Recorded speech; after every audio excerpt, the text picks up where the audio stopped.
Pipers. 2. Pipers. Subscription advisory. Watching videos without subscribing is injurious to YouTubers. Please subscribe. Hi மக்களே, welcome to Diapers to Pipers. Birthday boy தூங்கி எழுந்து பல் தேய்ச்சி குளிச்சு அவரோட birthday செலிப்ரேஷனை சுற்றி பார்க்க ரெடியாகி கிளம்பிட்டாரு. வாங்க நாமளும் அவர் கூட சேர்ந்து அவரோட பர்த்டே செலிப்ரேஷனில் கலந்துக்கலாம். விநாயகர் சிவன் பார்வதியோட மூத்த பையன். இவருக்கு கணேஷா, கணபதி, ஏகதந்தா, கஜானனா, கபிலா, லம்போதரான்னு பல பேருங்க இருக்கு. ஒவ்வொரு வருஷமும் ஆவணி மாசம் வளர்ப்பிறை சதுர்த்தி திதியில விநாயகரோட பிறந்த நாளை நாம விநாயகர் சதுர்த்தியா கொண்டாடுறோம். வாங்க இந்த வீடியோல விநாயகர் சதுர்த்தி உருவான கதையை பத்தி பார்க்கலாம்.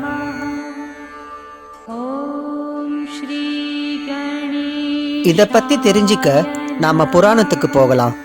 ஒரு நாள் பார்வதி தேவி குளிக்க போகும்போது அவங்க உடம்புல இருந்த சந்தனத்தை மண்ணோட கலந்து ஒரு பையனோட உருவத்தை உருவாக்குறாங்க. அந்த உருவத்துக்கு உயிர் கொடுத்து அவனை அவங்களோட பையன்னு சொல்றாங்க.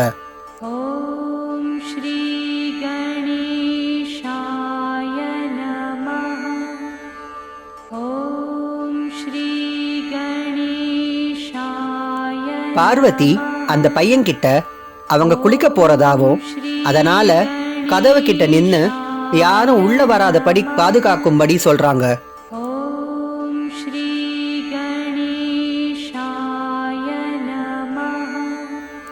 பார்வதி தேவி சொன்ன மாதிரியே அந்த பையனும் காவல் காக்குறான். அப்போ சிவபெருமான் அங்க வராரு. சிவனை முன்ன பின்ன பார்க்காத அந்த பையன் அவரை உள்ள விட மறுக்கிறான். அதனால கோபம் அடைஞ்ச சிவன் அந்த பையன் கூட சண்டையிட்டு அந்த சண்டையில தன்னோட திரிசூலத்தால அந்த பையனோட தலையை வெட்டிடுறாரு.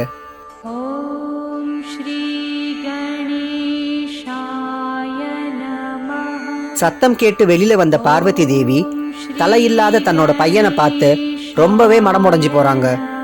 அவங்க சிவன் கிட்ட இது அவங்களோட பையன்னும் சிவன் அவங்கள கொன்னுட்டாருன்னு சொல்றாங்க. சிவபெருமான் தன்னோட தவற உணர்ந்து பார்வதி தேவி கிட்ட அந்த பையனை மறுபடியும் உயிரோட கொண்டு வரதா ப்ராமிஸ் பண்றாரு. சிவபெருமான் தன்னோட பூதகணங்கள் கிட்ட போய் எது முதல்ல கண்ணில் படுதோ அதோட தலையை கொண்டு வரும்படி ஆணையிடுறாரு. அதன்படி பூதகணங்களும் போய் தேடுறாங்க.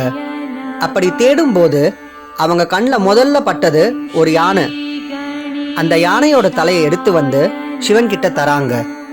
சிவனும் அந்த யானையோட தலைய அந்த பையன் உடம்புல அட்டாச் பண்ணி மறுபடியும் அந்த பையனுக்கு உயிர் தராரு.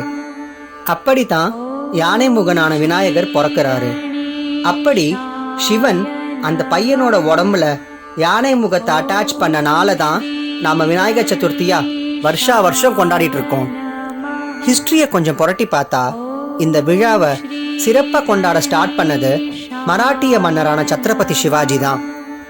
அப்புறம் 19th செஞ்சுரியில மக்களுக்கு சுதேசி உணர்வை வளர்க்கறதுக்காக பாலகங்காதர திலக் இந்த விநாயகர் சதுர்த்திய ஒரு பப்ளிக் செலிப்ரேஷனா கொண்டாட ஸ்டார்ட் பண்ணாரு. அதுக்கு முன்னாடி எல்லாம் இந்த பூஜை பெரும்பாலும் இண்டிவிஜுவல் வீட்ல தனிப்பட்ட முறையில தான் நடந்துச்சு. திலக் இத பப்ளிக் செலிப்ரேஷனா ஆக்குனதுனால மக்கள் இப்ப ஒண்ணு கூடி பக்தியோட மட்டும் இல்லாம தேசிய உணர்வோட இந்த விழாவை கொண்டாட தொடங்கிட்டாங்க.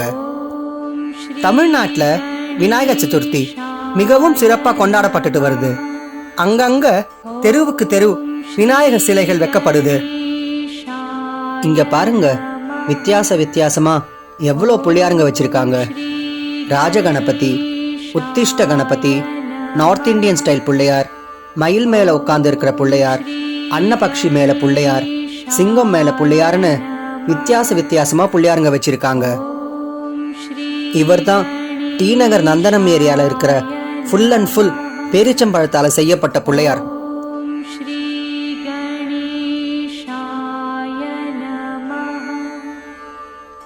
இங்க வச்சிருக்கிற பிள்ளையார் சிலைங்க ஒன்னும் பார்த்துக்கிட்டே இருக்கலாம் போல இருக்கு.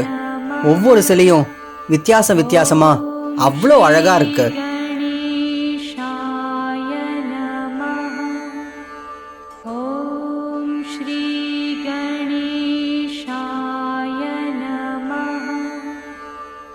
இவர் தான் இந்த வாட்டி டி நகர், நந்தனம் அண்ட் வெஸ்ட்மாம்பலம் ஏரியால பெரிய ராஜகணபதி. இவரோட ஹைட் பார்த்தீங்கன்னா மொத்தம் 14 அடி.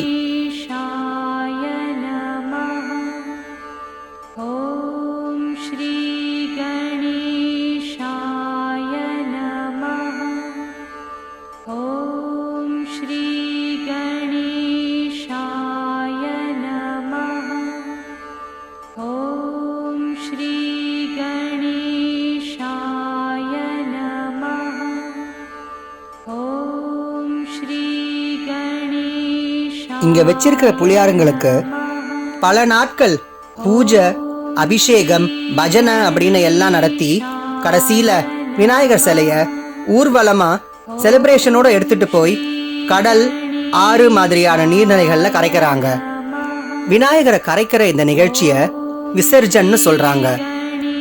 விசர்ஜனுக்கு இந்த புள்ளியார் சிலைங்க மட்டும் இல்லாம அவங்க வீட்டுல பூஜை பண்ண சிலையும் எடுத்துட்டு வந்து இது கூட வச்சிடுறாங்க. இந்த சிலைங்களை கரைக்கும் போதே அந்த சிலைங்களையும் சேர்த்து கடல்லையோ இல்ல நதியிலையோ கரைச்சிடுறாங்க. இன்னைக்கு விநாயகர் சதுர்த்தி ஆன்மீகமும் கலாச்சாரமும் சமூக ஒற்றுமையும் தேசிய உணர்வும் கலந்த மிக முக்கியமான திருவிழாவா வளர்ந்திருக்கு. இந்த வீடியோ பார்க்குற எல்லாருக்கும் விநாயக பெருமானோட அருள் பரிபூரணமா கிடைக்கட்டும்.